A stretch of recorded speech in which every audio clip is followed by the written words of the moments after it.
मेरे YouTube पे astronaut पर आपका स्वागत है। नमस्कार, मैं हूं नरेश कुमार। सबसे पहले उन दर्शकों का धन्यवाद जिन्होंने पेज को सब्सक्राइब किया है, पेज के वीडियोस को शेयर कर रहे हैं, लाइक कर रहे हैं और कमेंट बॉक्स में हमें अपनी राय भी लगातार भेज रहे हैं। दोस्तों, आज के वीडियो में बात करेंगे शनिदेव की। शनिदेव वक्री होने जा रहे हैं। 27 जुलाई से शनिदेव वक्री रहेंगे और 11 दिसंबर तक ये वक्री अवस्था रहेगी। लगभग 138 दिन का ये पीरियड है। कहने को तो ये सामान्य खगोलीय घटना है, क्योंकि कोई भी ग्रह जब सूर्य से थोड़ा सा दूर चला जाता है तो वो वक्री हो जाता है। जब हम कुंडली बनाते हैं तो आपको दो ग्रह सूर्य के करीब नजर आते हैं, एक बुध और एक शुक्र। ये आपको नंगी आंख से भी नजर आ जाते हैं आसमान में, क्योंकि ये इनर सर्कल के प्लैनेट हैं। इन्हें अंतरीय ग्रह कहा जाता है, यानी कि ये इनर सर्कल के प्लैनेट हैं। ये आपको नंगी आंख से नजर आते हैं। ये सूर्य के इर्द गिर्द रहते ही वक्री हो जाते हैं।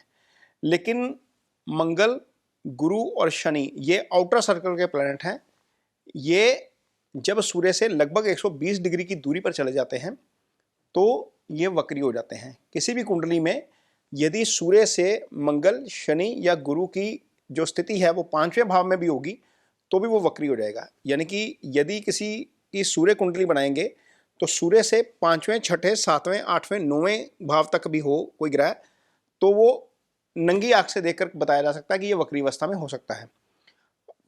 5वें को तो खैर हम थोड़ा सा दे सकते हैं कि एज हो सकता है कि मान लीजिए सूर्य 29 डिग्री का पड़ा है और 5वें भाव में शनि 1 डिग्री का पड़ा है, तो वैसी अवस्था में शायद वक्री नहीं होगा। लेकिन यदि सूर्य की डिग्री कुछ कम है, 15 डिग्री के आसपास है, और इधर शनि भी 15 डिग्री का है 5वें या 9वें भाव में, तो वो वक्री ही होगा। अदरवाइज 6ठे, 7वें, 8वें भाव के प्लैनेट सूर्य के सामने हो तो वक्री होते हैं।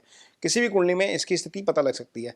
अब शास्त्र कहता है कि जो वक्री ग्रह है उसका चेष्टा बल बढ़ जाता है। चेष्टा बल इसलिए बढ़ जाता है क्योंकि सामान्य चाल में जो वो प्लैनेट मूव कर रहा होता है तो वो दोबारा से उसी चाल में आने की कोशिश करता है। तो कोशिश करता है तो वो अपना बल ज़्यादा लगाता है। मान लीजिए एक रबड़ है, उसको पुल कर दीजिए तो रबड़ जैसे ही आप छोड़ेंगे तो वो दोबारा उस स्थिति में आने की फोर्स के साथ प्रयास करती है।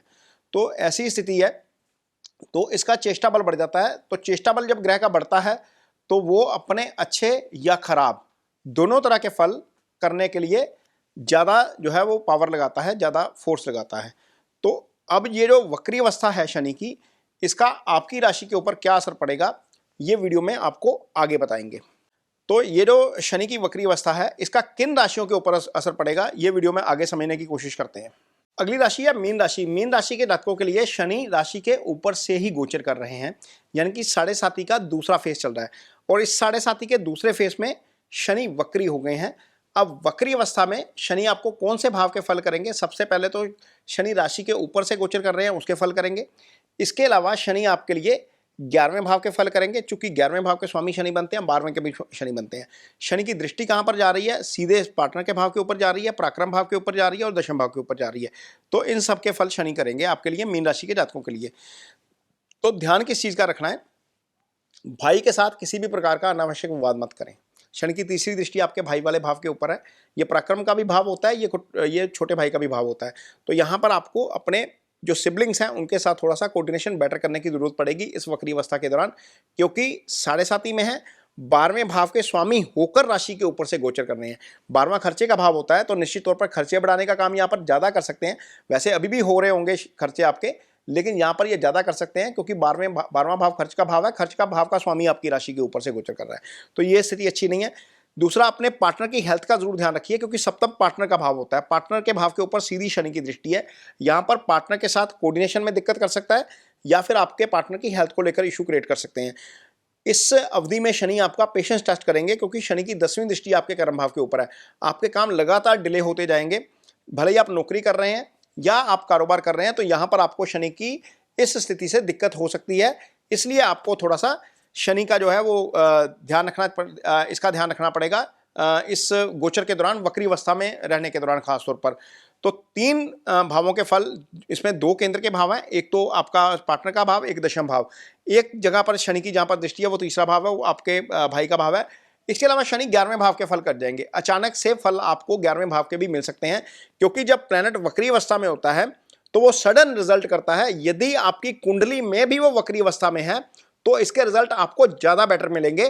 तो यहां पर क्या होगा, शनि 11वें भाव के अचानक से फल कर सकते हैं, अचानक से आय में वृद्धि हो सकती है, अचानक से सामाजिक प्रतिष्ठा आपकी बढ़ सकती है। ये रहेगा आपके लिए मीन राशि के जातकों के ऊपर शनि के वक्री अवस्था में रहने का प्रभाव। तो यदि आपकी कुंडली में शनि खराब है, यदि स्थिति खराब है शनि की, आपका शनि 6, 8, 12 में बैठा हुआ है या राहु केतु एक्सिस में है, हालांकि छठे का अच्छा होता है, लेकिन यदि अष्टम 12 में है, राहु केतु एक्सिस पे है, मंगल के साथ है, पाप ग्रहों से पीड़ित है, तो आपको शनि की कुछ रेमेडीज जरूर करनी चाहिए।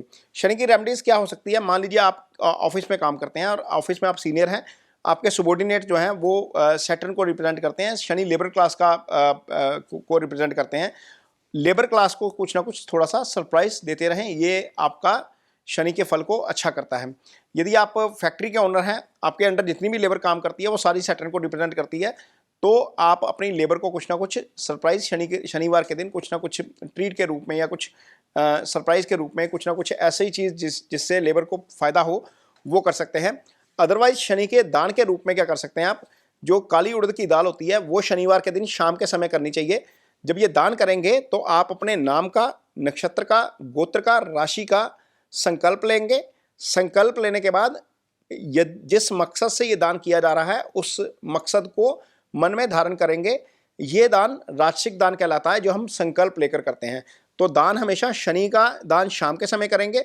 और इसके अलावा यदि बहुत ज़्यादा खराब स्थिति है शनि की, तो एक बार शनि शिंगणापुर में जाकर दर्शन जरूर करने चाहिए। शनिवार के दिन आपको शनि आरती में या शनि के यज्ञ में भाग जरूर लेना चाहिए। तो ये वीडियो आपको कैसा लगा इस पर कमेंट बॉक्स में अपनी राय जरूर दीजिए। यदि वीडियो अच्छा लगे तो इसे शेयर जरूर करिए, पेज को सब्सक्राइब जरूर करिए। इसके साथ ही मुझे दीजिए इजाजत। नमस्कार।